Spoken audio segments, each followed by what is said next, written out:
रहमतुल्लाहि व बरकातुहू। नाजरीन, दुनिया मेरे आगे के साथ आपका मेज़बान अब्दुल्ला आलमज़ेब हाजिर खिदमत है। प्रोग्राम के मुस्तकिल मेज़बान जनाब ग़ुलाम नबी मदनी साहब चूँकि छुट्टियों पर है तो उनकी मुतबादिल के तौर पे मैं आप नाजरीन की खिदमत में हाजिर हूँ। नाजरीन, आज के प्रोग्राम में हम डिस्कस करेंगे अपनी आज की टॉप स्टोरीज़। सबसे पहले हम बात करेंगे जमहूरी मुल्क में आज़ादी सहाफ़त की सूरत हाल, और इसके बाद हम बात करेंगे पाकिस्तान एक सर्जिकल स्ट्राइक से नहीं सुधरेगा, ये कहना है नरेंद्र मोदी का वज़ीर आज़म इंडिया। और आगे हम बात करेंगे अफ़गान तालिबान ने ईरान का दौरा किया, क्यों किया, इस पे भी हम बात करेंगे अपने मेहमानों के साथ। इसी तरह हम बात करेंगे 7 साला मोहम्मद हबीब, जिसे बक्कर में जिनसी ज़्यादती का शिकार बनाकर उसके बाद उसकी लाश को बेदर्दी के साथ कत्ल करके टुकड़े टुकड़े कर दिया गया। और साथ ही हम बात करेंगे कि ICSID का पाकिस्तान पर 4 अरब डॉलर का जुर्माना, पाकिस्तान पर जुर्माना क्यों लगाया गया, इस पे भी हम बात करेंगे। और आगे हम बात करेंगे मोमन डैम का ठेका वज़ीर आज़म ने अपने मुशीर की कंपनी को दे दिया, क्या वज़ीर आज़म भी साबिका हुक्मरानों की डगर पर चल पड़े। ये आज की हमारी टॉप स्टोरीज़ हैं, इस पे हम अपने मेहमानों के साथ बात करेंगे। सबसे पहले हम बात करेंगे जमहूरी मुल्क में नाजरीन हम रहते हैं, आज़ादी सहाफ़त का बड़ा चर्चा है, लेकिन अफसोसनाक बात यह है कि जो बंदा हक़ सच की बात करता है उसके ऊपर कदगन लगाया जाता है। जो बंदा कौम की तर्जुमानी करता है, इस्लामी नज़रियात की तर्जुमानी करता है, जोग्राफियाई और नज़रियाती सरहदों का मुहाफ़िज़ बन के मीडिया के सामने खड़ा होता है तो उसकी ज़ुबान को बंद किया जाता है, उसके ऊपर पाबंदी लगाई जाती है। पाकिस्तान में ऐसी पाबंदी इंतहाई शर्मनाक है कि एक आदमी सच और हक़ की बात करे, पैमरा उसको नोटिस दे और फिर बाकायदा तौर पे एक मुद्दत के लिए उसका प्रोग्राम बंद किया जाए। मेरी मुराद न्यू टीवी के मशहूर प्रोग्राम के मेहमान, हरफ राज के मेहमान जनाब औरिया मकबूल जान साहब, जो सहाफ़त की दुनिया में एक नाम है, जो सहाफ़त की इस कीचड़ में एक बहुत बड़ा नाम है। जहाँ वो पाकिस्तान की बात करते हैं वहाँ पे वो पाकिस्तान की जोग्राफियाई सरहदों की बात करते हैं, साथ में नज़रियाती सरहदों की हिफाजत की बात भी करते हैं। क्यों ऐसा हुआ, औरिया साहब हमारे साथ हैं, उनसे बात करते हैं। औरिया साहब बहुत शुक्रिया, अस्सलाम वालेकुम। औरिया साहब जमहूरी मुल्क में रहते हैं, साथ में इजहारी आज़ादी इजहार राय का भी एक चर्चा है, लेकिन हक़ सच बात कहने पे बार बार आपको नोटिस मिलते हैं और बार बार आप पे पाबंदियाँ लगती है। तो हम क्या समझें, यानी अपनी जमहूरियत पे मातम करें या आज़ादी सहाफ़त का एक जो ढंढोरा पीटा जा रहा है उसको हम एक खोखला नारा समझें? देखिए, जमहूरियत बुनियादी तौर पर इसको अगर आप ये समझते हैं कि ये आमरीत नहीं होती तो ये बहुत गलत बात है। जमहूरियत के बारे में कहा जाता है ये टायरनी ऑफ द मेजॉरिटी, अक्सरियत की आमरीत होती है। यानी 51% जो लोग होते हैं वो 49% के ऊपर अपनी मर्जी मुसल्लत करते हैं। ये है बुनियादी तौर पर जमहूरियत का असल। ठीक, तो उसके अंदर आप अगर ये समझते हैं कि 51% अगर इक़्तिदार आ जाए तो वो उसके बाद जमहूरी इक़्तिदार और रिवायात, जमहूरियत तो पैदा ही इसलिए की जाती है कि एक खास तबके को, एक खास अपना तादाद के लोगों को एक छोटी तादाद के ऊपर हुक्मरान किया जाए। और यही वजह है कि हम जो मीडिया की बात करते हैं, बाकी चीजें, ये गुलाम है, उस अक्सरियत का गुलाम होता है। और डिक्टेटर को तो आप गाली दे देते हैं कि एक आदमी है वो डिक्टेटर है, आप उस 51% के पार्लियामेंट को कैसे गाली देंगे? उसको तो आपने जायज करार दे दिया हुआ है कि ये डिक्टेटर नहीं है, ये तो अवाम की मर्जी है। हालांकि अवाम की मर्जी नहीं होती। और पाकिस्तान की जमहूरियत तो इस किस्म की है कि 10% वोट लेने वाला जो असेंबली में बैठा हुआ है, क्योंकि अगर आप 8 कैंडिडेट हैं तो 10% वोट ले लिए तो बाकी में तकसीम हो गए तो आप तो पहुंच गए। तो ये हाँ, तो मेजॉरिटी की नहीं बल्कि माइनॉरिटी की जो टिरनी है, माइनॉरिटी का इक़्तिदार वहां पर कायम। तो औरिया साहब, हक़ सच बोलने की क्या यही सज़ा है? क्या उसका, यानी आप क्या समझते हैं इस तरह की पाबंदियों से मसलन आपको वो खामोश करा सकेंगे जो आप हक़ सच की बात मीडिया के प्लेटफॉर्म पे करते हैं, क्या आप उससे बाज आएंगे? देखिए, मुझे तकरीबन 18-19 साल हो गए कॉलम लिखते हुए। ठीक 9/11 के फौरन बाद मैंने कॉलम लिखना शुरू किया था, मैंने ड्रामा छोड़ा था और मुशर्रफ के जमाने के अंदर भी यही सूरत पेश होती थी, हर चीज थी। लेकिन मुझे लगता यह है कि अब आके कुछ जरूरत से ज्यादा लोगों के मिजाज जो है वो कुछ ज्यादा बरहम होने शुरू हो गए हैं। ऐसा पहले यदि मैं गवर्नमेंट मुलाजिम में था तब भी लिखता था, लेकिन कोई इतने बड़े मसाइल पैदा नहीं हुए। और उसके बाद बेनजीर का दौर आया, उसका नवाज शरीफ का दौर आया, उसके बाद जरदारी का दौर आया। मैं लिखता रहा, सब कुछ करता रहा, और उस वक्त अमरीकन नाराज थे अमरीकी। लेकिन अब ये कुछ ताजा तरीन सूरत रहती है, खसूसन जब से मैंने कादियानियों के खिलाफ एक मुहिम का आगाज किया है। आप अंदाजा करें कि अमेरिका में मुझे जाना बैन हुआ, नॉर्वे में मेरे जहाँ फंक्शन हो रहा था उसके लोगों को बकायदा उनको थ्रेट किया गया और उनके राजनामे कैंसिल किए गए। इंग्लैंड ने मुझे वीजा देने से इनकार करने की सूरत में है, और जहां पर भी ये सूरत है, तो इसका मतलब यह है कि पाकिस्तान नहीं, पूरे का पूरा सेकुलर मीडिया जो है वो कादियानियत को पाकिस्तान के अंदर एक दोबारा उस हैसियत में लाना चाहता है। इसलिए उसके खिलाफ जो आवाज है उसको मुझे लगता है खामोश करना चाहिए। और यह सर, आपने बात की मुशर्रफ का ज़माना, बेनज़ीर का, नवाज शरीफ का, जरदारी का, फिर नवाज शरीफ साहब का। अभी तो वो लोग तो चले जैसे कैसे भी थे, लेकिन अभी जो हुकूमत आई है वो तो मदीना की रियासत की बात करती है। तो इसमें तो थोड़ा सा डिफरेंट होना चाहिए, या फिर ये भी उसी डगर पे चली है? देखिए, वो मदीना की रियासत वो समझते हैं कि वो असूल जो कि वेस्ट में रसूलुल्लाह के असूल का कारामत जो हम वो उनको बरास्ता मगरब मदीना से बरास्ता मगरब पाकिस्तान आना चाहते हैं। ऐसा नहीं हुआ करता। ठीक, मदीना से बराह रास्त पाकिस्तान आए तो तब मदीना की रियासत बनती है। हमेशा आपने देखा होगा, इमरान खान साहब से तस्वीर करते हैं तो ये कहते हैं, ये देखें जी यूरोप में रसूलुल्लाह सल्लल्लाहु अलैहि वसल्लम की वो जो है तालीमात को उन्होंने उस पर अमल दरामद किया और वो कामयाब हो गए, ये देखें। और सबसे बड़ी बात यह है, आप मुझे एक रसूलुल्लाह की हदीस बताएं जी, आप मुझे एक कुरान की आयत बताएं कि अल्लाह के रसूल ने कहा हो कि तुम इस्लाम कबूल करो तो खुशहाल हो जाओगे, तुम इस्लाम कबूल करो तो तुम जिंदगी के अंदर बेहतर हो जाओगे। बल्कि कुरान तो कहता है जब हम अंबिया को उतारते हैं हम आजमाइश में डालते हैं लोगों को। तो हम कुरान की अल्लाह के रसूल की दावत ही उलट दे रहे हैं दुनिया। हम समझते हैं इस्लाम वही है कि जिसमें खुशहाली आ जाए, इस्लाम वही है जिसमें दुनिया की बेहतरी हो जाए, इस्लाम वही है कि दुनिया के अंदर जिसमें बच्चे अच्छी तरह पढ़ जाए, लिखते हैं, ये करते। वो नहीं है।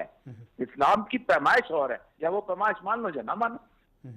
और या साहब, आप तो डंके की चोट पे आप बात करते रहते हैं, और अच्छी बात है, कौम आपके साथ है, हमारी दुआएं आपके साथ है। लेकिन सर, एक सवाल ये भी पैदा हो रहा है कि क्या ये हुकूमत ने, पैमरा ने अपने बलबूते पे ऐसा किया है, ऐसा कदम उठाती है बार बार, या फिर कोई बैरूनी एक प्रेशर होता है इनके ऊपर जो इस तरह का वो रद्द-ए-अमल देते हैं? देखिए, दो इल्जामात ऐसे, देखिए बहाना ढूंढा गया ना जी। मेरे तो लगाए गए हैं, वो इल्जामात है ही नहीं जी। मुझे कहा गया है कि तुमने ज़बीरा मुजाहिद का इंटरव्यू किया जो कि अफगानिस्तान में, और मैंने इंटरव्यू उस वक्त किया जब 3 दिन पहले इमरान खान साहब इतनी बड़ी बात कर चुके थे कि हमने अमेरिका को तालिबान को कहा कर अमेरिका से मुलाकात कराए। कतर का दफ्तर आप खुलवा रहे हैं, यहाँ से 4 तालिबान के बंदों को रिहा करके वहां भेज रहे हैं, आपके रिलेशनशिप आप बता रहे हैं हमारे रिलेशनशिप बहुत अच्छे हैं। तो ज़बीरा मुजाहिद, और दूसरी बात यह है कि क्या ज़बीरा मुजाहिद या अफगानिस्तान के तालिबान जो है क्या अमेरिका की दहशतगर्दों की लिस्ट में शामिल है? क्या अक़वाम मुत्तहिदा की दहशतगर्दी की लिस्ट में शामिल है? क्या वो पाकिस्तान की किसी एक की दहशतगर्दी की लिस्ट में शामिल है? और दूसरी बात यह है कि यूनाइटेड नेशन का चार्टर ये कहता है कि किसी मुल्क के अंदर अगर कोई गैर मुल्की अफवाह जाए तो वहां के लोग अगर उसके खिलाफ मुज़ाहमत करते हैं तो वो हुर्रियत पसंद हैं, वो दहशतगर्द नहीं। एक तो ये इल्जाम लगाया गया। दूसरा ये था कि मैंने पश्तूनों के बारे में एक फिक्रा बोला, वही जानबूझ के क्रिएट करने की कि पठान जो हैं वो फिक्रा खुशाल खां खटक से लेके सब लोग बोलते आए हैं, वली खान बोल सकता, उसका बाप बोल सकता कि पठान तो जबरदस्ती जन्नत में जाने में भी राजी नहीं होगा, और ये अपने फख्र से बोलते थे। वो कहते हैं आपने उनकी पठानों की कौम तौहीन की है। अब मसला यह है, पठानों की तौहीन अगर समझता हो तो मैं माजत करने को भी तैयार हूँ, लेकिन ये तो ऐसी कोई बात है जिसको, इसका मतलब है मेरे खिलाफ गुफ्तगू नहीं मिली, उनको बात नहीं मिली। यही वजह है कि उन्होंने इस गोते उसके ऊपर उसको बंद किया। चलें जी, और यह सब बहुत शुक्रिया, थैंक यू, आपने वक्त दिया।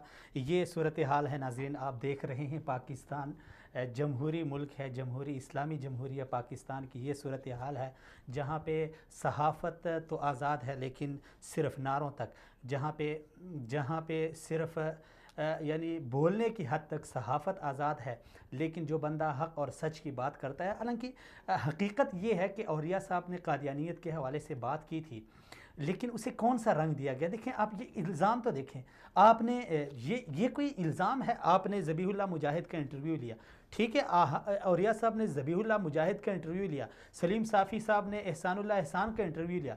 ज़बीहुल्लाह मुजाहिद तो रहा अफ़गानिस्तान में, लेकिन एहसानुल्लाह एहसान वो है जो टीटीपी पाकिस्तान का तर्जुमान रहा था और जो हर धमाके के बाद मीडिया के सामने आके यही कहता था कि ये हमने किया, ये हमने किया। आज हमने उसको तो मेहमान बना के बिठाया हुआ है, लेकिन जब दूसरी बात आती है, और ये कोई कौन सा इल्ज़ाम है?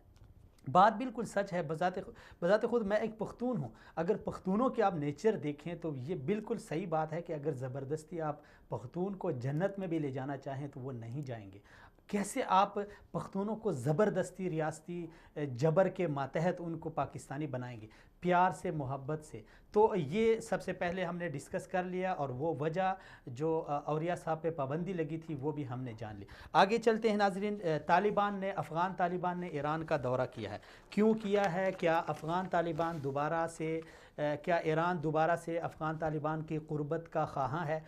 माजी में जब अमेरिका आया अफ़गानिस्तान में तो उस वक्त तालिबान और ईरान के ताल्लुकात कैसे थे? शाहिदुल्लाह अख़ुन साहब हमारे साथ हैं। अस्सलाम वालेकुम शाहिद साहब।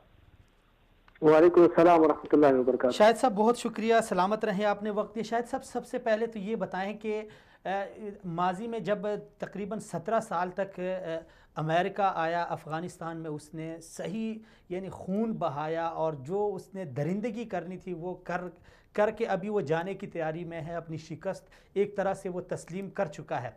लेकिन उस वक्त उस यानी 17 साल दौर में और यानी ईरान का और अफ़गान तालिबान का ताल्लुक़ कैसा था? क्यों यानी ऐसे वक्त में अफ़गान तालिबान ने ईरान का दौरा किया? क्या वो बज़ाते ख़ुद वहाँ पे गए हैं या उन्हें बुलाया गया है, या फिर ईरान की क्या यानी आप क्या समझते हैं क्या स्ट्रेटजी हो सकती है? जी, साल 2001 में जब अमेरिका ने यहाँ पर अफगानिस्तान पर हमला किया तो उस वक्त ईरान बाकायदा तौर पर अफगान तालिबान के खिलाफ थे। उन्होंने बाकायदा तौर पर अमेरिकी हमले की हिमायत की और जो अमेरिकी जो हमले हुआ करते थे उसकी बाकायदा उन्होंने मदद भी की, और इसी तरह जो तालिबान अमेरिकियों के ऊपर हमले करते थे उनकी हिमायत भी उन्होंने की, और हमलों की जो तालिबान हमले करते थे उसकी मजम्मत भी करते थे साथ साथ। और इसी तरह जो अफगानिस्तान में शुमाली इत्तेहाद वाले थे, जिससे ज्यादा तौर पर शिया हजारा बिरादरी के जो लोग हैं वो ज्यादा तौर पर है, तो उन्हीं का इस्तेमाल भी तालिबान के खिलाफ करते थे। और यही वजह थी जब रूस यहाँ से निकल गया साल 1989 के अंदर, तो उस वक्त तालिबान का जो हमलों का सामना हुआ तालिबान पर तो शुमाली इत्तेहाद की जानिब से हुआ, जिसमें ज्यादातर शिया बिरादरी जो है वो इस्तेमाल होती थी। शिया बिरादरी वही एक तालिबान के खिलाफ किरदार अदा करते थे। साल 2000 तकरीबन 1994 तक यही सिलसिला चलता रहा। तो इसके बाद उनको शिकस्त हुई और तालिबान अफगानिस्तान पर कब्जा कर गए। तो उस वक्त से तकरीबन 2015 तक ईरान अफगानिस्तान के खिलाफ चलता आ रहा है, यानी अफगान तालिबान के खिलाफ चलता आ रहा है। लेकिन जिस वक्त से तालिबान ने दाइश ने अफगानिस्तान में कदम जमा लिए, दाइश यहाँ पर अफगानिस्तान में आ गई, तो उस वक्त से रूस और ईरान को खतरा लाहिक हुआ है कि कहीं ऐसा ना हो कि हम पर ही हमला कर दे। रूस को भी खतरा था और चाइना समेत ईरान को भी खतरा था। तो इस हवाले से उन्होंने इस खदशे को जांचा। तो इस हवाले से उन्होंने 2015 में तालिबान से राब्ता चाहा, तालिबान से राब्ता किया और तालिबान रहनुमाओं का जो है वो उन्होंने ईरान का दौरा भी किया। तो उस वक्त उन्होंने तालिबान से कुर्बत के ख्वाह, क्योंकि एक बड़ा सीरियस मामला था, उनको मालूम था कि अभी हम पर भी आने वाली है, तो इसलिए उन्होंने तालिबान से ताल्लुकात जो है वो चाहे। अभी जो ये क्या अजीब सूरत हाल है, आपने भी इसकी वजाहत कर दी। एक तरफ जो हज़ारा बरादरी है या जो अहले तशी बरादरी है अफ़गानिस्तान में, ईरान उनको तालिबान के ख़िलाफ़ इस्तेमाल करता रहा, और ख़ुद भी ईरान ने इस 17 साल दौर में यानी अफ़गान तालिबान के बरखिलाफ़ किया है, अगेंस्ट किया है सब कुछ। और बज़ाहिर तो ईरान मर्ग बर अमरीका, मर्ग बर इसराइल का नारा लगाता है, लेकिन पसी पर्दा ईरान हमेशा अमेरिका का साथ है, और ये मुजाहिरा हमने अफ़गानिस्तान में भी देख लिया। अब क्या यानी ईरान ने क्या ये सोच लिया कि चूंकि अमेरिका जा रहा है पीछे, अफ़गान तालिबान के हाथ में कंट्रोल आएगा तो उनके साथ कुर्बतें बढ़ाना, यानी आप क्या समझते हैं ये बड़ी चालाकी नहीं है ईरान की? जी बिल्कुल ऐसा ही है, लेकिन इसके पसीपर्दा ईरान की कुछ और मकासद है। ईरान कुछ यानी कि कुछ मकासद तालिबान की भी है और कुछ मकासद ईरान की भी है। दोनों अपने अपने मकासद के लिए लड़ रही है और दोनों अपने मकासद के लिए कोशा है। ईरान के मफादात में अब ये है कि चूंकि दाइश की पेशकदमी हो रही है, दाइश हमारी तरफ बढ़ रहा है और दाइश का अफगानिस्तान में रसूख ज्यादा हो रहा है, तो इसको रोकने के लिए जो मुअस्सर इक़दाम है और जो मुअस्सर जरिया है वो सिर्फ तालिबान है। तालिबान के अलावा कोई भी इस दाइश की पेशकदमी को नहीं रोक सकते, इसलिए वो चाहते हैं कि इसके जरिए ही दाइश को खत्म किया जाए। दूसरा ये है कि ईरान ने यहाँ पर जो है इंडिया ने अफगानिस्तान में बड़ी सरमायाकारी की है और तकरीबन मैंने पहले भी बताया था कि 3 अरब तक सरमायाकारी की है और ये ऐसी सरमायाकारी है जिसमें कुछ न कुछ दखल जो है वो ईरान का भी है। तो इसलिए ईरान चाहता है कि इंडिया की जो सरमायाकारी है उनकी हिफाजत की जाए। और इसी तरह इसमें जो सबसे बड़ा चीज है वो ये है कि चाबहार का मुआहिदा से मुल्की मुआहिदा है वो उन्होंने अफगानिस्तान में कर रखा है। तो अगर उनका कब्जा हो जाता है तो फिर चाबहार का जो मुआहिदा है वो भी खतरे में पड़ जाता है, वो भी कटाई में पड़ जाता है। तो इस सिलसिले में भारत, अफगानिस्तान और ईरान के आला हुकाम के दरमियान तकरीबन 11 सितंबर को काबुल में एक इजलास भी हुआ था जिसमें तमाम चीजों को डिस्कस किया गया कि भाई किस तरह हमें जाना चाहिए, या इनकी मदद करनी चाहिए या इसके बरखिलाफ खड़ा होना चाहिए। तो सिर्फ जो कुछ हो रहा है वो सिर्फ जो है इंडिया के जो मफादात है उसकी हिफाजत के लिए हो रहा है। अब तालिबान से क्या मकसद है, तालिबान वहां पर क्यों तालिबान जो है चूंकि मैंने पहले बताया कि शमाली इत्तेहाद का जो रूस के चले जाने के बाद तालिबान को शमाली इत्तेहाद का सामना हुआ था, तो अब भी वही सूरत हाल है कि तालिबान को शमाली इत्तेहाद का सामना हो सकता है, हज़ारा बिरादरी का सामना हो सकता है। तो इस मकसद के लिए कि उनके इक़दाम को रोके, उनको इस खदशे को अभी से ही दूर किया जाए, तो इस मकसद के लिए तालिबान ने उनसे जो है वो राबते बढ़ाए हैं। दूसरा मकसद उनका ये है कि तालिबान की पॉलिसी है कि हमारे जितने भी पड़ोसी ममालिक हैं उनसे अच्छे रवाबित कायम की जाए, उनको जो है उनसे अच्छे रवाबित बढ़ाए जाए और जो मुस्तकबिल में हमारी जो उम्मीदें हमारी हुकूमत कायम होगी ताकि उसके लिए हम राह हमवार करें। तीसरी जो सबसे बड़ी अहम वजह है वो ये है कि जब पिछले दिनों अबू धाबी में मुज़ाकरात हो रहे थे तालिबान और अमेरिका के दरमियान, तो ज़ल्म खलीलजाद जिसमें शरीक थे, अफगान तालिबान की जानिब से ये मुतालबा किया गया कि आप मुकम्मल तौर पर यहाँ से जो है अमरीकी हुकाम इनखिला करे, अमरीकी फौज निकल जाए। तो ज़ल्म खलीलजाद ने उनसे ये कहा कि इसके जवाब में आप हमें क्या देंगे, ये तो हम करेंगे कि हम इनखिला करेंगे लेकिन इसके जवाब में आप हमें क्या देंगे। तो उन्होंने तालिबान रहनुमाओं ने कहा कि भाई हमला तो आपने किया है, हक तो हमारा है कि भाई आप यहाँ से निकल जाए, आपका कोई हक हम पर नहीं बनता, लेकिन फिर भी ये है कि भाई हम यहाँ पर अफगानिस्तान में अमन की जमानत देंगे। आप लोगों की सबसे बड़ी दलील है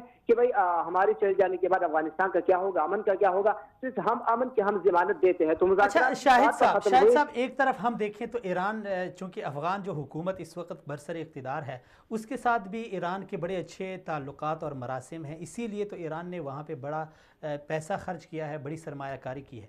एक तरफ उसके ताल्लुकात अफ़गान हुकूमत के साथ अच्छे हैं और फिर अगर हम देखें तो अफ़गान हुकूमत और तालिबान के ताल्लुकात आपस में ठीक नहीं है। तो यानी ईरान आप क्या समझते हैं कि दोनों जानिब खेल रहा है, उधर हुकूमत के साथ भी उसके अच्छे मरासिम और अभी वो अफ़गान तालिबान को भी अपने साथ यानी खुशगवार ताल्लुकात बनाने का ख़्वाह है। तो क्या समझते हैं इस सूरत में ईरान अपनी इस चाल में कामयाब हो जाएगा? देखिए अभी चूंकि ईरान जो अभी शश व पंज में है कि होगा क्या, इसलिए कि कुछ खबरें ऐसी भी उनकी जानिब से आ रही है अफगान हुकाम की जानिब से कि शायद हो सकता है कि अमेरिका के चले जाने के बाद अफगान हुकूमत और तालिबान आपस में बैठ जाए और जो है एक दरमियानी रास्ता निकाला जाए इस सिलसिले में अमन के क़याम के लिए। तो इसलिए ईरानी हुकाम चाहते हैं और दूसरी ईरानी हुकाम चाहते हैं कि अफगानिस्तान के साथ जो हुकूमत है उनके साथ भी हमारे ताल्लुकात जो है वो ठीक रहे। और दूसरी ये है कि अभी जो चाबहार मुआहिदा हुआ है उसमें एक बड़ा हिस्सा ईरान को दिया गया है और इसमें एक बड़ा हिस्सा अफगानिस्तान को भी दिया गया है, भारत को भी दिया गया, लेकिन भारत को वो हिस्सा दिया गया है जो अफगानिस्तान में कायम है, जो अफगानिस्तान जहां पर अफगानिस्तान की हुकूमत है। तो वहां पर भारत ने ईरानियों को ला कर वहां पर रख दिया है, वहां पर उनको डेरे डाल दिए हैं, वहां पर उनको इंजीनियरों के नाम पर और दूसरे कारीगरों के नाम पर वहां पर उन्होंने उनको डेरे दिए हैं, उनको जगह मुहैया की है। तो अब उनको खतरा है, तमाम चीजें उनके सामने है कि भाई उनका क्या होगा। तो अब इससे भी वो दस्तबरदार नहीं हो सकते हैं कि अफगान हुकूमत से हम किस तरह जो है वो दस्तबरदारी का इजहार करें, किस तरह उनके खिलाफ ना चले। लेकिन चूंकि अफगान हुकूमत पर ये अमेरिका का भी वो है तसल्लुत है और वो अमेरिका अफगान हुकूमत पर ये जोर ये दबाव दे रहे हैं कि आप ये साबित करें कि ईरान अफगान तालिबान का मदद कर रही है, इसलिए कि अमेरिका को अब ये साबित करना है कि भाई अफगान तालिबान ने खुद हमें शिकस्त नहीं दी बल्कि ये पाकिस्तान और ईरान की मदद से उन्होंने हमें शिकस्त दी है। तो इस सिलसिले में वो दबाव पर है कि भाई अफगान तालिबान अफगानियों को भी, अफगान हुकाम को भी ईरान पर दबाव, अफगान हुकाम के जरिए ईरान पर दबाव डाला जाए और इसी तरह खुद जो है उस पर ईरान पर दबाव डाला जाए। तो इस सिलसिले में अब ईरान से सोच में है कि अब क्या किया जाए, तो उनको अब रास्ता नहीं मिल रहा। लेकिन चूंकि अफगान तालिबान गए हैं वहां पर, उन्होंने मुज़ाकरात की, 30 दिसंबर को वहां गए थे, तो उनकी जो तहफ़्फ़ुज़ात थे वो अफगान तालिबान ने वो दूर कर दिए हैं। तो इंशाल्लाह उम्मीद यही है कि इस सिलसिले को आगे बढ़ाया जाएगा। चलें जी, शाहिद साहब बहुत शुक्रिया, थैंक यू, आपने शिरकत की। नाज़रीन आगे चलते हैं। मोमन डैम का ठेका वज़ीर आज़म ने अपने मुशीर को दिया है, दाऊद इब्राहिम को। अच्छा, इससे पहले अगर हम देखें तो मेरे पास कुछ यहाँ पे चीज़ है। एक तरफ हम कहते हैं कि दो नहीं एक पाकिस्तान, दो नहीं एक पाकिस्तान। पनामा और जाली अकाउंट्स पे तो केस बन गए, लोगों को नाअहल भी किया गया, घर भी भेज दिया गया, लेकिन असगर खान केस को ठप कर दिया गया, उसकी फाइलें बंद कर दी गई। दो नहीं एक पाकिस्तान वाले जरदारी का और नवाज़ शरीफ का जो ठेके उन्होंने दिए थे, या मंशा को, मियां मंशा को या दीगर जो थे, उसका तो हिसाब मांग रहे हैं। जरदारी से भी, नवाज़ शरीफ से भी, अच्छी बात है, मांगना चाहिए। लेकिन अब्दुल रज़ाक दाऊद की कंपनी को 309 अरब का ठेका मिलेगा और उसका कोई हिसाब किताब नहीं होगा। साबिक़ सदर की बहन फरियाल तालपुर और साबिक़ वज़ीर आज़म मियां नवाज़ शरीफ की बेटी मरियम नवाज़ को तो नैब के यानी जराइम का हिसाब देना होगा, या जो अपने असासे हैं उनका हिसाब देना होगा। लेकिन वज़ीर आज़म की जो हमशीरा है उस हवाले से बहुत सारे सवालात उठ रहे हैं। तो क्या वज़ीर आज़म साहब ने जो ये कदम उठाया है या फ़ैसला किया है या डिसीजन लिया है, इस हवाले से जानज़ेब साहब क्या कहते हैं, उनकी राय जानते हैं। अस्सलाम वालेकुम रहमतुल्लाह। हेलो जानज़ेब साहब, अस्सलाम वालेकुम। वालेकुम सलाम। जानज़ेब साहब बहुत शुक्रिया। मोमन डैम का ठेका वज़ीर आज़म ने अपने मुशीर की जो कंपनी है उसे दे दिया, अगरचे वो उस कंपनी से रिटायरमेंट हासिल कर चुके हैं, लेकिन उसका बेटा अब इस कंपनी को चला रहा है, उसका हेड है। तो आप क्या समझते हैं जानज़ेब साहब, पहले ये एतराज़ उठता था साबिक़ा हुक्मरानों के ऊपर कि वो अक़रबा परवरी के शिकार थे या फिर अपने आसपास के लोगों को नवाजते थे, ठेके उन्हें देते थे, हुकूमती जो ठेके होते हैं सरकारी उन्हें देते थे, और फिर ज़ाहिर बात है उसमें कुछ कमीशन भी वो हासिल करते थे। और पीटीआई चूँकि आई तो इनका नारा कुछ अलग था और अब इन्होंने कुछ और कर दिया, आप क्या कहेंगे? बहुत शुक्रिया जी अब्दुल्ला साहब, आपने बड़े अहम मौजूद मुझे किया। बात ये है कि ये ठेका जो है ये हुकूमत बनने से पहले काम हुआ था। अच्छा, ये इस हुकूमत का कारनामा नहीं है ये ठेका इनको देना, तो इसमें तो ये बड़े जिम्मा हो जाते हैं। लेकिन अब क्योंकि मशीर जो है वो मालियात के मशीर एक खास है वज़ीर आज़म के, तो उनका बाद में इन्फ्लुएंस बहुत ज्यादा रहेगा जी बिल्कुल। रज़ाक दाऊद साहब का। मैं ये समझता हूँ कि ये एक करप्शन के ज़माने में आता है, इस्लामी करप्शन के ज़माने में आता है। वो तब्दीली जिससे ला रहा है इमरान खान साहब लगाते रहे हैं, और जिसका वो कहते रहे खुद वो कहते रहे इमरान खान साहब की बेशुमार तकरीरें रहती है जिसमें उन्होंने कहा कि जब ये हुकूमत में आते हैं अरबों रुपए बना लेते हैं। तो अब ये पाकिस्तान की तारीख का मौजूदा दौर का बहुत बड़ा प्रोजेक्ट है, 309 अरब डॉलर का प्रोजेक्ट है ये, तो और पाकिस्तान की नस्लों की विकास का भी प्रोजेक्ट है ये। तो इस प्रोजेक्ट को मैं समझता हूँ कि अब इमरान खान साहब की जो दोस्त है जैसे जुल्फी बुखारी, जहांगीर तरीन, अलीम खान, दाऊद रज़ाक या सुनाम, ये इमरान खान के साथ बुरे वक्त में साथ कर रहे हैं, लेकिन ये अपनी कीमत वसूल कर रहे हैं। इन दोस्तों को चाहिए कि इखलाकी तौर पर शर्म और हया का ये तकाजा है कि ये इमरान खान को मजीद बदनाम न करें। अगर इनमें अपने अंदर कोई थोड़ी बहुत शर्म है तो, लेकिन उस शख्स ने इन्हें नवाजा है, ये मुश्किल के उसके साथी थे, और लेकिन अब जब वो शख्स इक़्तिदार में आया तो इन्होंने उससे मांग के वजारतें दी हैं, और अब ये फायदे उठाना शुरू हो गए। अभी कुछ इतलात ऐसी भी आई है कि IT का गोलगार ठेका जो है वो जुल्फी बुखारी साहब के दोस्त की कंपनी को दे दिया गया। तो अगर ये नवाजने का सिलसिला चल निकला तो फिर अच्छा जानज़ेब साहब, यही मैं अर्ज़ कर रहा हूँ कि अगर ये सिलसिला इस तरह चलता है एक के बाद दूसरा और फिर एक के बाद दीगरे जो इस तरह के सिलसिले चलेंगे, अक़रबा परवरी हो या दोस्ती का पालना हो, तो क्या समझते हैं ये फिर PTI के लिए, इमरान खान साहब के लिए और जो नई हुकूमत के लिए कोई मुश्किल बन सकती है इससे? यानी लोग, जाहिर बात है एक अवामी राय होती है, वो चेंज हो सकती है इससे? तहरीक इंसाफ ने इलेक्शन से पहले ना तो खास तरह मंशूर दिया है आवाम को, और ना ही कोई इतना खास कोई नारा लेके आए हैं। इनका नारा ही सिर्फ तब्दीली था और मॉरल ग्राउंड पर ये कह रहे थे। इखलाकी तौर पर ये एक मजबूत पार्टी थी जिनके लीडर तक रखने की कोई एलिगेशन नहीं थे। अगर आवाम ने इमरान खान को एक्सेप्ट किया तो उसकी वजह सिर्फ और सिर्फ ये थी कि इमरान खान इखलाकी तौर पर जो करप्शन है उसमें पाक थे। बाकी तो हर इंसान में ऐब होते हैं, उनमें भी थे, उनके माजी की तरफ में, लेकिन वो करप्शन से पाक थे। तो अवाम ने कहा कि हमें इस हफ्ते करप्शन से पाक लीडर चाहिए। और अगर इमरान खान साहब अपनी इस विकेट पे इखलाकी जो विकेट थी, करप्शन के खिलाफ जंग थी, उसमें ये खुद करप्ट प्रैक्टिस करते इन्वॉल्व पाए जाते हैं, तो इनका तो मुस्तकबिल ही खतरे में पड़ जाएगा। इनकी तो बका ही खत्म हो जाएगी। यानी आप ये समझते हैं कि जो पहले हुक्मरानों का या पहली पार्टियों का हशर हुआ है वही फिर पीटीआई का होगा। लेकिन यहाँ पे एक सवाल तो और भी है जानजेब साहब, देखें कि अगर इस तरह की सिचुएशन है, अभी ये सबसे बड़ा एक एतराज़ उठ रहा है कि इस वक्त हुकूमत या फिर नैब को मौरिद इल्ज़ाम ठहराया जा रहा है कि हुकूमत नैब के ऊपर प्रेशर डाल के अपोजिशन का एहतिसाब कर रही है, या जो दीगर जो पार्टियां हैं उनकी लीडरशिप का एहतिसाब कर रही है, लेकिन अपनी पार्टी में या पीटीआई के अंदर या हुकूमती मशीनरी में ऐसे लोग हैं जिनके ऊपर नैब के केसेस भी हैं लेकिन उन्हें खुली छूट दी गई है। तो ये भी एक बहुत बड़ा इतराज़ है। ये इससे आप गलत का मतलब बात नहीं करते रहते हैं। जब तक नैब मुस्तफाना रवैया इख्तियार नहीं करेगा, वही जो रवैया अपोजिशन के खिलाफ है, हुकूमत के खिलाफ भी कोई रवैया नहीं होगा, तो सवाल उठाएंगे। अब जब बात करते हैं हम कहते हैं, और इस ठेके में स्पेशली ये 309 अरब डॉलर जो ठेका है मोहम्मद जैन का, इस पर तो नैब को पूरी प्रोटेक्शन होती है, इसकी जांच पड़ताल करनी चाहिए। और यकीनी तौर पर जब नैब जांच की पड़ताल करेगा तो ये उससे इन्हें दौलत रास्ता को क्लियर करार देगा।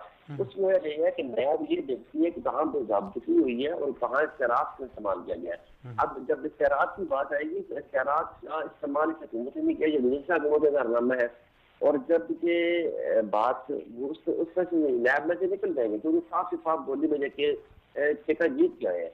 लेकिन मसला ये है कि ये आइंदा भी दौलत रजाक उस पर अपना इंफ्लुएंस यूज करते रहेंगे। पेमेंट पर प्रॉब्लम होता है, अदारों को, कंपनियों को अदायगी का मसला होता है, तो उसमें दौलत रजाक साहब की मालियाती मशीर है और सारा कुछ उनके कब्जे में है, तो वो तो करते रहेंगे और एहतियात। यहाँ पर मैं दूसरी बात एक आवाम नाज के लिए क्लियर करता चलूँ अब्दुल्ला साहब के, ये जो लोग मुझे पहले नाम दिए जुल्फी बुखारी, दौलत रजाक, अलीम तरीन और जहांगीर खान, ये इमरान खान के कहते हैं कि हम दोस्त और अमन ने इमरान खान के बुरे वक्तों में साथ दिया।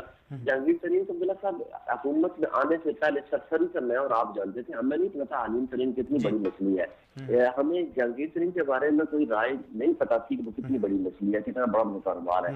हमें जुल्फी बुखारी के बारे में बिल्कुल भी किसी को नहीं पता था।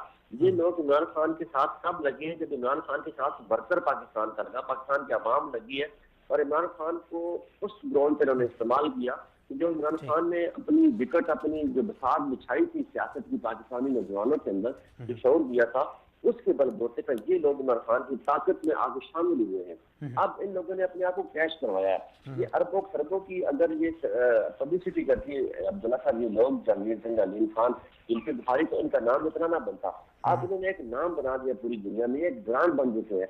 ये इमरान खान से फायदा उठाया। इमरान खान साहब को ये समझना चाहिए, सारी जिंदगी वो एडवर्टाइजिंग के लिए काम करते हैं, खुद वो इश्तेहारात में काम करते रहे, उन्हें पता होना चाहिए एडवर्टाइजिंग क्या चीज होती है। अब एडवर्टाइजिंग का तरीका बदल चुका है। इन लोगों ने कोई खुदा वास्ता इमरान खान का शुरू किया, उसके लिए पूरी कीमत वसूल कर ली है। और अब मजीद ये कीमत वसूल करके माली तौर पर तरफ प्रैक्टिस में इन्वॉल्व ये लोग हैं और इमरान खान की हुकूमत में मजीद मुश्किलात पैदा कर रहे हैं।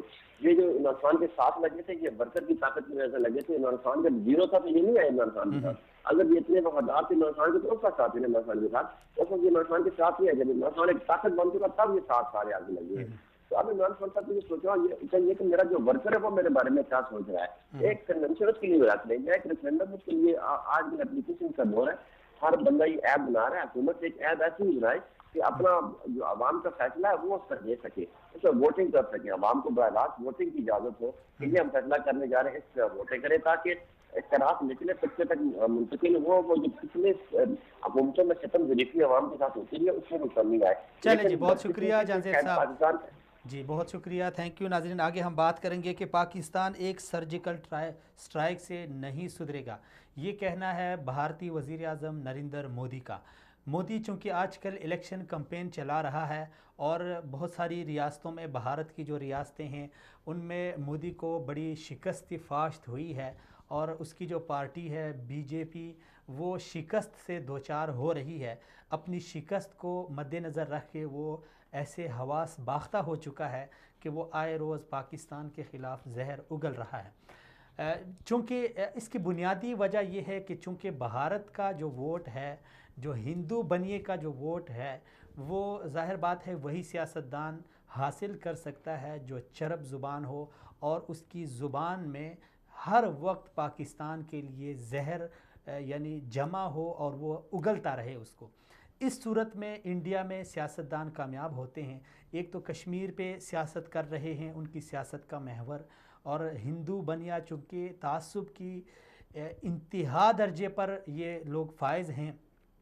हिंदू मज़हब में जो तासुब पाया जाता है वो शायद ही किसी मज़हब में ना हो, चूँकि तभी तो हम देख रहे हैं कि इंडिया में, पाकिस्तान में हम मुसलमान हैं, बहुत सारे हमारे साथ दीगर अक़लियतें भी रह रही हैं, लेकिन आज तक पाकिस्तान में जो अक़लियतें रह रही है, चाहे वो हिंदू बरादरी हो, सिख बरादरी हो, मसीही बरादरी हो या दीगर हों, वो फ़ख्र महसूस करते हैं, वो पाकिस्तान में रह के खुशी महसूस करते हैं। लेकिन दूसरी तरफ दुनिया का सबसे बड़ा सेकुलर मुल्क कहलाने वाला, दुनिया की सबसे बड़ी जमहूरियत ख़ुद को कहलाने वाला भारत, उसमें अक़लियतों की जो सूरत हाल है वो पूरी दुनिया के सामने है। आप देखें 28 से 30 करोड़ मुसलमान हैं, उनकी क्या सूरत हाल है। उन्हें मजहबी आज़ादी नहीं है, उनकी मस्जिदों को शहीद किया जा रहा है। अगर कोई कुर्बानी करता है तो छुप के करता है, अगर कोई नमाज़ पढ़ता है तो छुप के पढ़ता है। क्या पता उसके ऊपर कब हिंदू बनिए और हिंदू जो इंतहा पसंद हैं वो उनके ऊपर झपट पड़े और उनकी ज़िंदगी का ख़ात्मा करें। ये सूरत हाल है इंडिया की, जो सिर्फ़ फ़िल्मों में दुनिया को दिखाता है कि इंडिया ये है, इंडिया वो है, और लोग, दुनिया ये समझ रही है कि इंडिया तो बस वही है जो इंडिया की फ़िल्मों में दिखाया जा रहा है। हालांकि हकीकत ऐसी नहीं है। हकीकत ये है कि इंडिया में इस वक्त भी 60% लोग ऐसे हैं जिन्हें बैतुल खला मुयस्सर नहीं है जहां पे वो अपनी क़ज़ाई हाजत पूरी करें।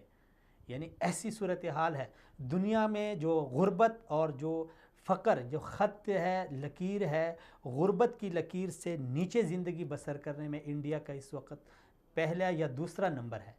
पहले यानी 3 पोजीशनें, 3 जो टॉप के जो 3 ममालिक हैं उनमें शुमार होता है इंडिया का। और रही बात इंडिया जो पाकिस्तान को बार बार धमका रहा है, कभी सर्जिकल स्ट्राइक का नाम देकर, कभी बॉर्डर पे गोलाबारी करके मासूम शहरियों को, पाकिस्तानियों को शहीद करके, वो शायद ये सोच रहा है कि मैं इन ओछे हथकंडों से पाकिस्तान को प्रेशराइज़ कर सकूंगा, पाकिस्तान को दबा सकूंगा। लेकिन शायद ये बात नाज़रीन आपके इल्म में हो कि इस वक्त दुनिया में जो जहनी तनाव के शिकार फ़ौजी हैं उनकी फ़हरिस्त में भारतीय फ़ौज सबसे टॉप पर है। यानी इस वक्त अगर आप रेशो देखें यानी ख़ुदकुशी की, तो भारतीय फ़ौज में सबसे ज़्यादा है। अगर इस वक्त आप देखें कि बददिली की, यानी मजबूरन, आपने देखा पिछले साल सर्दियों में, अभी फिर सर्दियां हैं, शायद वो वीडियो फिर से वायरल हो। पिछले साल जब सर्दियों में भारतीय फ़ौज ने वीडियो बनाई थी सरहद पे, तो कैसे वो चीख रहा था, कैसे चिल्ला रहा था, कैसे रो रहा था। जो मुल्क, जी जनरल साहब अस्सलाम वालेकुम रहमतुल्लाह। जी बोलो जनरल साहब, बहुत शुक्रिया, सलामत रहें, आपने वक्त दिया। जनरल साहब, बार बार मोदी सरकार पाकिस्तान को डरा धमका रही है। कल परसों उसने फिर एक बयान दिया है कि पाकिस्तान एक सर्जिकल स्ट्राइक से नहीं सुधरेगा, यानी मतलब ये है कि मज़ीद कुछ करना होगा। सर, यहाँ पे सवाल ये है कि सबसे पहले तो भारत ने सर्जिकल स्ट्राइक किया कब है? दूसरा ये है कि चूँकि भारत में इलेक्शन के करीब है, तो ये मोदी इलेक्शन की कैंपेन चलाने के लिए ऐसी बयानबाजी कर रहा है या फिर हकीकत में उसके कोई इरादे अच्छे नहीं हैं? देखिए, अभी वो घबराए हुए हैं कश्मीर के हालात से। जी, वहाँ पे 1 लाख शहादतें हो चुकी हैं जब से इनका ये शुरू हुआ है कश्मीर में, रेजिस्टेंस शुरू किया है उन्होंने। 1 लाख शहादतें हो चुकी हैं और वो कंट्रोल नहीं कर सके। फौज जो उन्होंने वहाँ रखी हुई है 7.5 लाख फौज है, जो पाकिस्तानी आर्मी की 1.5 गुना है। पाकिस्तान आर्मी 5 लाख है, वो 7.5 लाख तो सिर्फ कश्मीर में रखी है। तो उनको वो ये नजर आ रहा है कि कश्मीर में अब उनके काबू में रहने के बहुत कम इम्कानात हैं, इसलिए वो हर किस्म का हरबा इस्तेमाल कर रहे हैं। वो चाहते हैं कि पाकिस्तान से एक जंग हो जाए और उसमें फिर वो देखेंगे उसको। आजकल तो मुकाबले बने हुए हैं अमेरिका के भी और दूसरे ममालिक के, जिसमें कि कुछ मुस्लिम ममालिक भी शामिल हैं। तो वो चाहते हैं कि पाकिस्तान से एक इस तरह का एक उनके साथ लड़ाई हो जाए और पाकिस्तान को वीक किया जाए और कश्मीर में जो हालात हैं उनको रिकवर किया जाए। तो मोदी साहब का अपना इलेक्शन भी है और वो उससे पहले चाहते हैं कि कोई इस किस्म की कार्रवाई करें जिससे कि उनकी पॉपुलैरिटी में इजाफा हो। तो ये सारी चीजें हैं और पाकिस्तान को बड़े मोहतात रहने की जरूरत है। हमारी हुकूमत तो ये कह रही है कि आप 1 कदम आगे आए, हम 2 कदम आगे आएंगे। ये बात बिल्कुल गलत है और इसमें कोई फायदा नहीं होगा, क्योंकि उनका इरादा पक्का है और उन्होंने पाकिस्तान को ये सर्जिकल स्ट्राइक और फलाना स्ट्राइक इस किस्म के बहाने करके पाकिस्तान को उन्होंने मुश्किल में डालना है। तो जितनी भी जरूरत इस बात की है कि पाकिस्तान को पूरी तैयारी की जरूरत है, सारी दुनिया में पाकिस्तान को ये कराना चाहिए कि हिंदुस्तान जो है वो गड़बड़ करने के लिए बैठा है और उसके कोई अमन के इरादे नहीं है। तो मोदी का जहां तक ताल्लुक है वो इलेक्शन शायद फिर जीत जाए, कुछ नहीं आप कह सकते। जैसे बांग्लादेश में वो जीत गई है हसीना वाजिद। तो इसलिए ये सारे खुद ही इनकी तैयारी होती है और इसके अंदर जो मगरबी ताकतें हैं उनका बड़ा रोल होता है। उनका नहीं तो कम से कम उनकी जो इंटेलिजेंस एजेंसीज हैं उनका बड़ा रोल होता है। तो पाकिस्तान को बड़े मोहतात रहने की जरूरत है और इसमें सर अगर हम अपने आसपास देखें तो इंडिया खित्ते के अमन के लिए तो वो एक जहर कातिल है, लेकिन उसने वहाँ पे लॉबिंग की है। मसलन हम देखें अफ़गानिस्तान में उसने बड़ी सरमायाकारी की है और उसने बाकायदा पाकिस्तान में दहशतगर्दी फैलाने के लिए अफ़गानिस्तान में उसने बाकायदा अड्डे बनाए हुए हैं। साथ में हमारे साथ ईरान लगता है, ईरान के साथ भी उसके दिफाई ताल्लुकात और बाकी ताल्लुकात बड़े अच्छे हैं, बड़े अच्छे मरासिम हैं। तो पाकिस्तान के पास क्या ऑप्शन है सर, हम क्या करें? यानी साथ एक चाइना है तो दूसरा हमारे पास ऑप्शन क्या है? पाकिस्तान को तो एक ब्रिज की करना चाहिए, ब्रिज की तरह जैसे ईरान और जो हमारा सऊदी अरब है उनके जो आपस के झगड़े हैं उनको जितना भी तरीके से उसको हल करें उन झगड़ों को, और आपस में जो इख्तिलाफात पैदा किए जाते हैं इख्तिलाफ ऐसे नहीं है बल्कि वो पैदा किए जाते हैं, तो उनको उससे बचना चाहिए। और ईरान में तो ऐसी के लिए इतनी मोहब्बत है कि आदमी हैरान होता है जब वहाँ आप जाएं कि वो कितना इज्जत से पेश आते हैं पाकिस्तानियों के साथ। और यही सऊदी अरब में है। तो जो दोनों ममालिक के साथ हमारे ताल्लुकात हैं तो पाकिस्तान को चाहिए कि एक ब्रिज का काम करे और दोनों के ताल्लुकात को और बेहतर करे, क्योंकि दुनिया नहीं चाहती कि पाकिस्तान के इस्लामी ममालिक में आपस में ताल्लुकात। तो सर क्या जब पाकिस्तान सऊदी अरब के साथ हाथ बढ़ाता है तो उसके ऊपर भी एतराज़ होते हैं, जब दूसरी तरफ हाथ बढ़ाता है तब भी एतराज़ होते हैं। तो हमारे अपने यानी मीडिया में एक प्रोपेगंडा होता है या फिर बाज़ ऐसे लोग होते हैं जो माशरे में एक प्रोपेगंडा करते हैं, यानी एक गैर खुशगवार सा माहौल बनता है। जी बस इसी तरह है, ये प्रोपेगेंडा वगैरह जो है वो ख़राब करता है और उसके अंदर कुछ एलिमेंट्स ऐसे हैं जो कि हमें चाहते नहीं कि पाकिस्तान में भी खुशहाली हो और ये जितने भी मुसलमान ममालिक हैं इनमें आपस में कोई अंडरस्टैंडिंग हो। तो इसलिए वो गड़बड़ फैलाए जाते हैं और वो पाकिस्तान के लिए बड़ा खतरनाक है। लेकिन ये कि पाकिस्तान अपनी तरफ से तो पूरी कोशिश कर रहा है कि इसके अंदर हालात को कंट्रोल किया जाए। इसमें सर एक बहुत बड़ा हमारे पास एक प्लस पॉइंट ये भी था कि हमारे जो साबिक आर्मी चीफ थे राहील शरीफ साहब, वो वहाँ पे सऊदी अरब में एक 42 ममालिक की जो फ़ौज है उसको लीड कर रहे हैं। ये भी एक अच्छा था, लेकिन जब वो वहाँ चले गए फिर भी यानी उनके ख़िलाफ़ एक प्रोपेगंडा हुआ तो आप क्या समझते हैं, ये हमारे पास एक अच्छा चांस था कि हम एक अपना यानी ये एक असर रसूख इस्तेमाल करके बहुत कुछ कर सकते थे? बस वो राहील शरीफ साहब का अपना जाती वो था फैसला, और इसके अंदर जो हमारी पार्लियामेंट है उन्होंने तो इसको नहीं सराहा था। उनका तो यही ख्याल था कि पाकिस्तान जो है वो इनसे बाहर रहे, ये जो भी फोर्सेस बन रही हैं, क्योंकि उसमें आपस में मुसलमान ममालिक के आपस में लड़ाई झगड़े का उसमें पॉसिबिलिटी थी। लेकिन ये कि उन्होंने एक्सेप्ट किया और उनका पर्सनल इंटरेस्ट उसमें था, और अब वो जैसे वहाँ फोर्सेस बनी हैं उनके वो अपने को कमांडर कहते हैं, लेकिन कमांडर देखिए ना वहाँ एक ऐसा उनका वलीयत बैठा है जो के बस उनके कहने पे वो उठते हैं, उनके कहने पे बैठते हैं। तो ये कंट्रोल सारा उनका अपना है, वो जिसको वो MBS कहते हैं। तो ये बस कहने की बात है कि उसको उन्होंने कमांडर बनाया हुआ है देखने के लिए, लेकिन अल्लाह करे कोई ऐसा तो जरूरत ना पड़े कि इतने ममालिक में ये हमें यानी ये चले कहने की हद तक है या बात की हद तक है, लेकिन एक बहुत बड़ा एजाज पाकिस्तान के नाम तो आया है।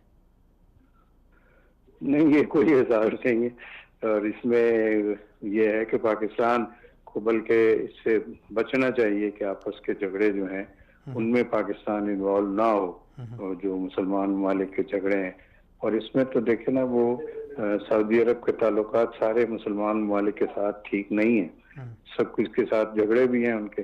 तो वो अब जो कुछ यमन में हो रहा है जैसे, तो वो पाकिस्तान को इन्वॉल्व करें और कहें जी फौज भेजो वहाँ पे, या जो वहाँ पे उनकी फौज है उसकी कमांड राहील साहब करें, तो ये बड़ा गलत होगा। और मेरा ख्याल है ऐसा होने नहीं देंगे हमारी पार्लियामेंट जो है, और इन्होंने पहले भी रेजोल्यूशन पास किया है कि पाकिस्तान उसमें फरीक बनना नहीं चाहता। तो लेकिन फिर ये अपनी मर्जी से चले गए, इनको NOC वगैरह भी पहले नहीं मिला था, अब कोशिश हो रही है कि इनको NOC दिया जाए, तो वो मिल जाएगा। लेकिन ये कि अपने खुद भी वो होशियार आदमी है, उनको अपनी एहतियात करनी चाहिए। चलें जी, बहुत शुक्रिया जनरल साहब, सलामत रहें, आपने वक्त दिया। जी नाजरीन, अभी हम बात करेंगे पाकिस्तान को इंटरनेशनल 2 कंपनियों ने बहुत बड़ा जुर्माना पाकिस्तान के ऊपर आयद किया है। ICSID का पाकिस्तान पर $4 अरब का जुर्माना आयद हुआ है। अब ये जुर्माना किस मुद्द में हुआ है? ये तकरीबन बलूचिस्तान में एक ऑस्ट्रेलवी कंपनी थी जिसने तांबा, गैस और ये चीज़ें निकालनी थी, वहाँ पे थोड़ा सा यानी पाकिस्तान के साथ या फिर वो डिले हो गया वो काम, उनको मौका नहीं मिला, तो वो कंपनी बाकायदे यहाँ पे आई लेकिन उन्हें मौका नहीं मिला या फिर उनको अच्छी तरह रिस्पांस नहीं मिला, तो उन्होंने जाके केस कर दिया और वो केस फिर चलता रहा। बिलाखिर वो केस पाकिस्तान हार गया और वो कंपनी जीत गई, और उस मद में अभी पाकिस्तान को $4 अरब जुर्माना अदा करना होगा। बसूरत दीगर अगर पाकिस्तान ये जुर्माना अदा नहीं करता तो 60 ममालिक में पाकिस्तान की जो परवाज़ है, जो हमारी एयरलाइन है PIA, वो परवाज़ नहीं कर सकेगी। इस हवाले से हम बात करेंगे। अभी बहुत गंभीर सूरत हाल है कि एक तो नैब का जो केस था वो बहुत अरसे से चल रहा था, बरतानिया में जो मुशर्रफ दौर से चल रहा था वो भी हमारे हाथ से निकल गया। वहाँ पे भी $8.3 अरब का पाकिस्तान के ऊपर जुर्माना हुआ है। अब सूरत हाल ये है कि क्या जो चूँकि नई हुकूमत आई तो फिर सबसे जब यानी बड़ा जो मुश्किल था और जो बड़ा मसला था हमारे सामने वो मुआशी मसला था, मईशत का था, उसे सहारा देने के लिए दोस्त ममालिक ने हाथ बढ़ाया। अब इतने बड़े जुर्माने हमारे ऊपर पड़ गए, क्या जो पैकेजेस हमें मिले थे वो अब ख़तरे में हैं या नहीं? पाकिस्तानी मईशत को अब नई हुकूमत किस तरह सहारा देगी? ओवरसीज़ पाकिस्तानियों के यानी रहनुमा PTI के बरकतुल्लाह लोन साहब माहिर मुआशियात हैं, उनसे बात करते हैं। अस्सलाम वालेकुम रहमतुल्लाह। जी वालेकुम सलाम। बरकत साहब, बहुत शुक्रिया। सर, इंटरनेशनल कोर्ट के ये फैसले किस हद तक इमरान खान की गवर्नमेंट को बैक फुट पे ले जा सकती है?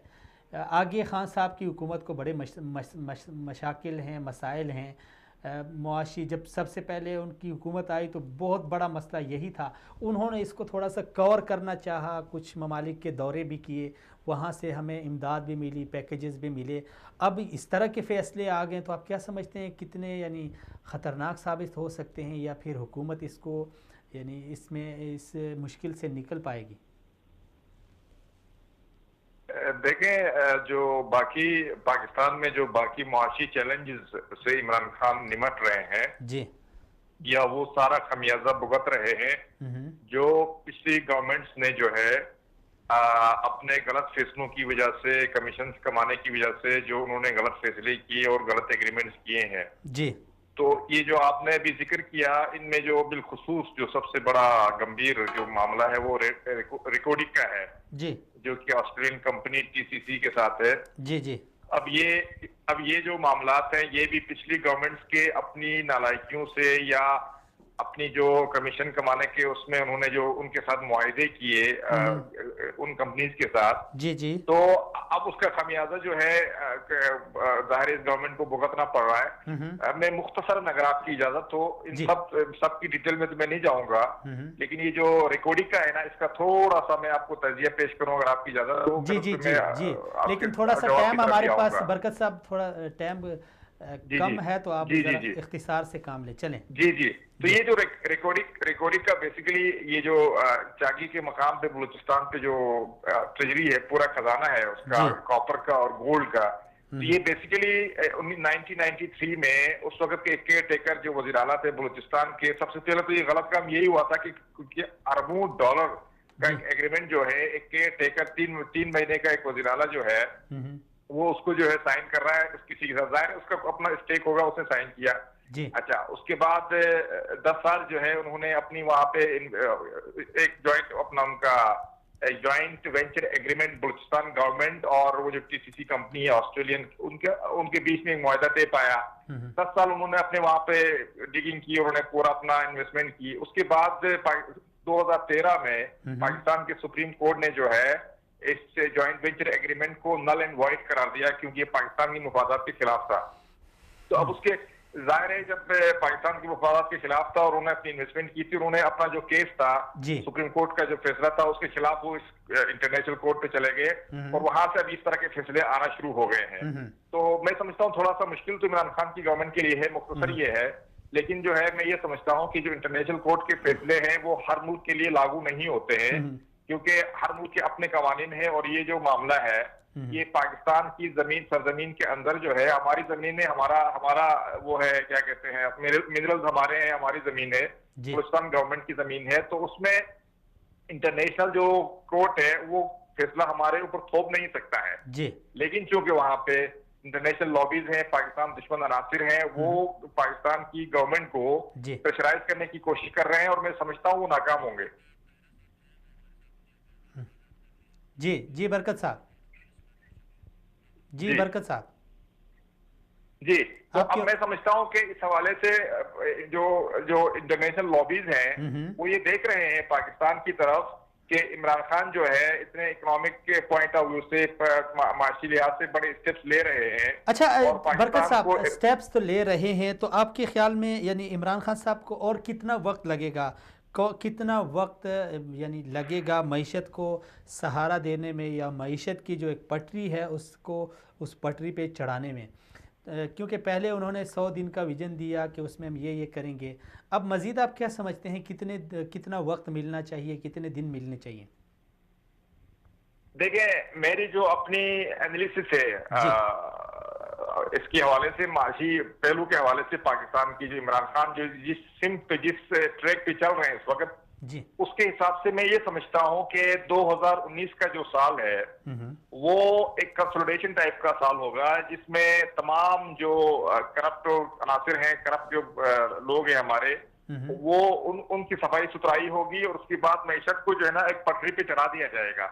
लेकिन इसके जो सारे जो इकदाम 2019 में लिए जाएंगे एक्सपोर्ट्स के बढ़ाने के हवाले से, करप्ट लोगों को जो है जेलों में डालने के हवाले से, उनसे पैसों की रिकवरी के हवाले से, और रेवेन्यू जो आपका टैक्स रेवेन्यू को बढ़ाने के हवाले से जितने भी स्टेप्स लिए जाएंगे 2019 में लिए जाएंगे, उसके जो असरात आएंगे यानी उसकी जो रिजल्ट्स आना शुरू होंगे वो 2020 ऑनवर्ड्स जो है वो रिजल्ट्स आना शुरू होंगे। मैं ये समझता हूँ कि 2019 में जो है सर्जरी होगी, यानी ऑपरेशन हो रहा होगा, सारे एरियाज का ऑपरेशन होगा, चीखें निकलेंगी जरूर, लेकिन उसके जो हील अप जो है ना वो 2020 ऑनवर्ड्स इंशाल्लाह पाकिस्तान की इकोनॉमी का हील अप शुरू होगा। बरकत साहब, चीखें तो निकल रही हैं, लेकिन जब फैसला आता है तो फिर कौम हैरान होती है कि एक तरफ करप्शन के इल्ज़ामात तो सैकड़ों अरब के लगाए जा रहे हैं, लेकिन दूसरी तरफ फिर उनके ऊपर जब जुर्माना लगता है तो वो उसका तीसरा हिस्सा भी नहीं होता। तो खान साहब ने ये वादा किया था कि मैं जो लूटी हुई दौलत है वही वापस करूँगा। क्या ऐसा मुमकिन है जो नवाज़ शरीफ साहब के पास दौलत है, जरदारी साहब के पास है या दीगर जो हैं उनसे वही वापस किया जाए, कौमी ख़जाने में जमा किया जाए? देखिए अब ये करने के लिए तो एग्जेक्टिव में तो इमरान खान मौजूद है जी, ठीक है। अब जुडिशरी में भी और एस्टेब्लिशमेंट में भी जो है इमरान खान जो है ना फोटो कॉपी बना के वहां बिठाने पड़ेंगे जी। तो जाके जो देखिए ना, हमें थोड़ा सा प्रैक्टिकल होने की जरूरत है। यानी इमरान खान जो है वो एज ए प्राइम मिनिस्टर जो है एज एग्जीक्यूटिव बॉडी के जो है ना हेड के तौर पे तो है, जुडिशरी के वो हेड नहीं है जी। अच्छा, मिलिट्री के वो हेड नहीं है, ठीक है। अच्छा, मीडिया के वो हेड नहीं है। तो इन तमाम पिलर्स पे जो 4 पिलर्स हैं, चारों पिलर्स पे 4 इमरान खान बिठा दें, जितनी रिकवरी आप देख लें रिकवरी आ जाएगी। तो इमरान खान की कोशिशों को जो है हमें अप्रिशिएट करना चाहिए। ये मतलब अगर फर्ज करें जुडिशरी की तरफ से कोई कोताही हो रही है, दूसरी तरफ से कहीं कोताही हो रही है और कहीं जो है ना जो हमारे पास जो कवानीन है, जो लीगल सिस्टम है, उसकी वजह से अगर ये सारे चोर मुजरिम अगर छूट के निकलते हैं या कम जुर्माना पे करते हैं तो इसमें इमरान खान का कसूर नहीं है। तो इमरान खान पूरी कोशिश कर रहा है कि किसी तरह से जो है इन चोरों लुटेरों से जो है रिकवरी हो जाए और पाकिस्तान के उसके जो खजाने में, मुल्क के खजाने में वो पैसा वापस आ जाए। 30,000 अरब रुपए, यानी पिछले 20-30 सालों के अंदर 30,000 अरब रुपए पाकिस्तान के खजाने से इन सारे चोरों ने लूटा है। कुछ जेलों में है, कुछ जेल में जाने वाले हैं। तो इन सब की रिकवरी करना सिर्फ इमरान खान को ब्लेम नहीं करना चाहिए। और इंशाल्लाह मैं आपको एक बात बताऊं अब्दुल्ला साहब, अभी 19 जनवरी को इंशाल्लाह जो चीफ जस्टिस आ रहे हैं, जस्टिस आसिफ सईद खोसा, मैं आपको आज बता रहा हूँ, पेशनगोई कर रहा हूँ। ये जो हमारे साकिब निसार साहब थे बड़े अच्छे, लेकिन आप देखेंगे कि जस्टिस आसिफ सईद खोसा जो है इनकी चीखें निकाल देगा इमरान खान। अच्छा, बरकत साहब, एक तरफ हम देखें तो डॉलर जो है ना वो ऊंची उड़ान उड़ रहा है, आए रोज उसमें यानी इजाफा हो रहा है, ऊपर नीचे भी हो रहा है, लेकिन ज़्यादातर इस हुकूमत में वो बहुत ऊपर चला गया। दूसरी तरफ महंगाई भी सर चढ़ के बोल रही है।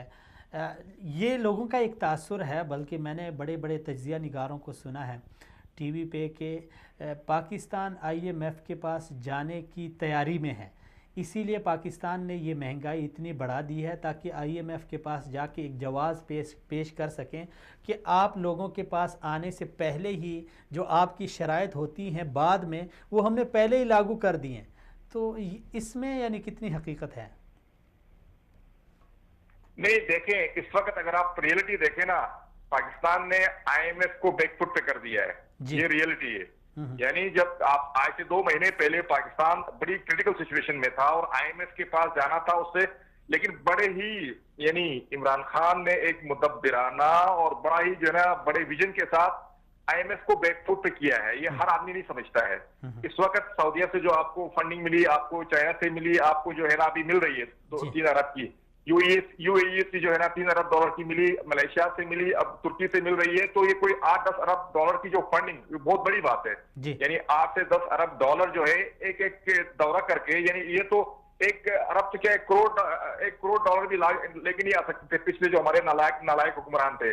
तो $8-10 अरब की जब फंड यहाँ आए हमारे पास, तो उस वक्त हमारा जो रिजर्व था जो कि 8 अरब डॉलर तक पहुंच चुका था, इस वक्त अल्हम्दुलिल्लाह वो $16 अरब तक पहुंच चुका है। और मैं आपको ये बताऊं कि 30 जून तक हमारे जो रिजर्व है, फॉरेन एक्सचेंज रिजर्व हैं, वो कोई $25 अरब को टच कर जाएंगे। चले बरकत साहब, 30 जून को इंशाल्लाह 30 जून को आपसे तब तक ज़िंदगी रही आपसे बात करेंगे इस हवाले से। लेकिन अभी आप क्या समझते हैं, सूरत हाल जूँ की तू है, आप चूँकि माहिर मुआशियात हैं, आपकी फ़ील्ड है, समझते हैं, अपनी इस फील्ड में आपने बड़ी खिदमात भी सर अंजाम दी हैं, क्या ऐसा यानी कुछ करना चाहिए यानी पाकिस्तान की मईशत के हवाले से जो लोग इस वक्त इदारों में हैं या फिर वज़ीर आज़म साहब हैं या काबीना है या वज़ारत ख़ज़ाना है, क्या ऐसा कुछ करना चाहिए कि इसको जल्द अज जल्द जो है ना अपनी जो एक लेवल था उस तक पहुंचाया जाए? ये बड़ी लंबी बहस है, लेकिन जो सबसे दो main important macro economic steps जो लेने की जरूरत है और जो इमरान खान ले भी रहे हैं, वो है एक्सपोर्ट्स को एकदम बढ़ाना। सबसे बड़ा जो मसला है ना इस वक्त मैशत में, जो दो बड़ी बीमारियां लगी हुई है पाकिस्तान की, वो है एक्सपोर्ट्स का न बढ़ना और गिरना पिछले 5-10 सालों में। और यानी आप ये समझ लें कि जो बांग्लादेश है, बांग्लादेश मुल्क हमसे आगे गया है, वो उन्होंने हमारा एक्सपोर्ट हमारे मुंह से हमारा निवाला छीन के वो आगे निकल चुका है। तो एक्सपोर्ट्स को इस वक्त जो है ना कोई 24 अरब डॉलर के करीब है, उसको डबल करने की जरूरत है अगले 3-4 साल 5 साल के अंदर। यानी इतना हमने एग्रेसिवली इस पे काम करना है। इमरान खान उस चीज को समझ रहे हैं और उस पर फोकस कर रहे हैं। मैं समझता हूँ एक्सपोर्ट्स हमारी जो है ना बड़ी फास्ट उसके साथ स्पीड के साथ ये ग्रो करेंगी इंशाल्लाह, बहुत जरूरी है। अगर नहीं करेंगी तो बड़ा मसला है, नंबर 1। नंबर 2 जो है आपका जो टैक्स कलेक्शन है, जो एग्जिस्टिंग इकोनॉमी के अंदर भी जो पोटेंशियल है, वो तकरीबन कोई 8,000 से 10,000 अरब रुपीस का है। उसमें से 4,000 अरब रुपीस भी कलेक्ट नहीं हो रहे हैं। उसकी वजह से बजट डेफिसिट आता है और बजट डेफिसिट की वजह से हमें ये जो है ना हर जगह जाके भीख मांगनी पड़ती है और हमें अपने अखराजात पूरे करने के लिए IMF से और उस तरह से हमें लोन्स लेने पड़ते हैं लोकल कमर्शियल बैंक से।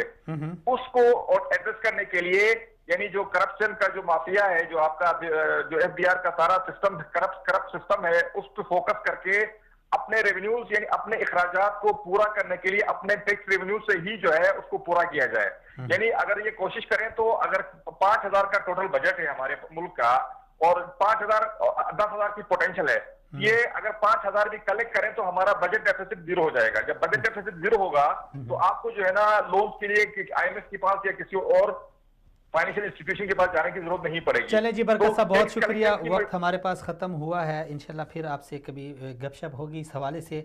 नाजरीन, एक स्टोरी जो बहुत ही अहम थी और मैं समझता हूँ कि उसको छोड़ना नामुनासिब भी है, लेकिन कल मेरा दोबारा से प्रोग्राम है गहरी नज़र 8 बजे 8 से 9 बजे, उसमें मैं ज़रूर इसको डिस्कस करूँगा।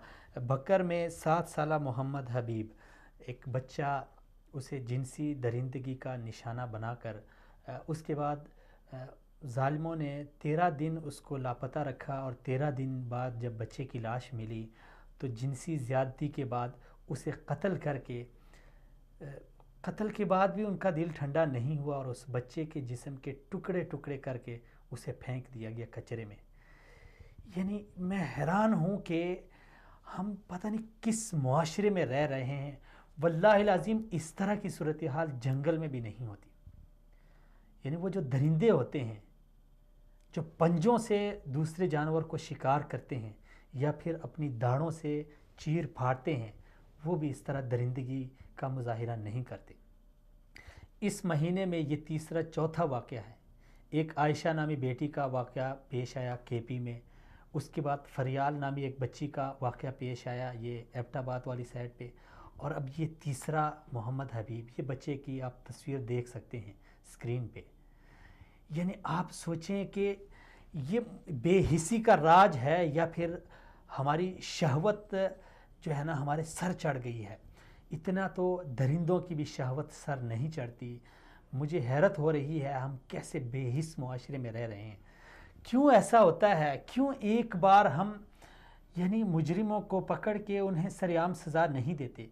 क्यों आपने कोट लखपत जेल में मोहम्मद इमरान अंसारी को जो इसने ज़ैनब जैसी नन्ही बच्ची के साथ ज़्यादती की, क्यों पसी पर्दा आप दीवार के पीछे उस दरिंदे को लटका रहे हैं?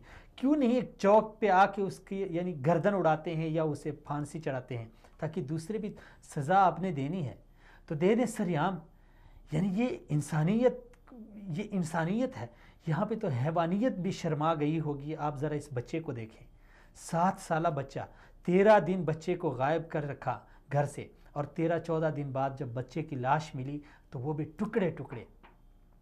मुझे तो बोलना नहीं आता इस पे कि मैं क्या बोलूँ, अपने मुआशरे का नोहा करूँ या अपनी इंसानियत पे मैं सर यानी अपने गरेबान झांकूँ या गरेबान फाड़ूँ। हम किस तरह के बेहिस मुआशरे में रह रहे हैं। इतनी बेहिसी तो शायद किसी यानी किसी ऐसे मुल्क में भी नहीं होगी जहाँ पे कोई कानून नहीं होता, जहाँ पे इंसाफ नहीं होता। सरेआम यानी बच्चों को अगवा किया जा रहा है, सरेआम बच्चों को दीगर ममालिक की तरफ अगवा किया जा रहा है, सरेआम उस दिन 1-2 ख़वातीन को गोली मार दी गई अदालत के बाहर, सरेआम यानी लोगों को लूटा जा रहा है और मुजरिम धंधनाते फिर रहे होते हैं और हमारा कानून वो अंधा हो चुका है, कानून नाफिज करने वाले इदारों के हाथ बंधे हुए हैं। खुदा जाने हम इस मुसीबत से कब छुटकारा हासिल करेंगे। इस पे कल इंशाल्लाह तफसीली बात करेंगे। अभी प्रोग्राम का वक्त हुआ चाहता है। अपने मेज़बान अब्दुल्ला आलमज़ेब को इजाज़त दीजिए। अल्लाह हाफिज़।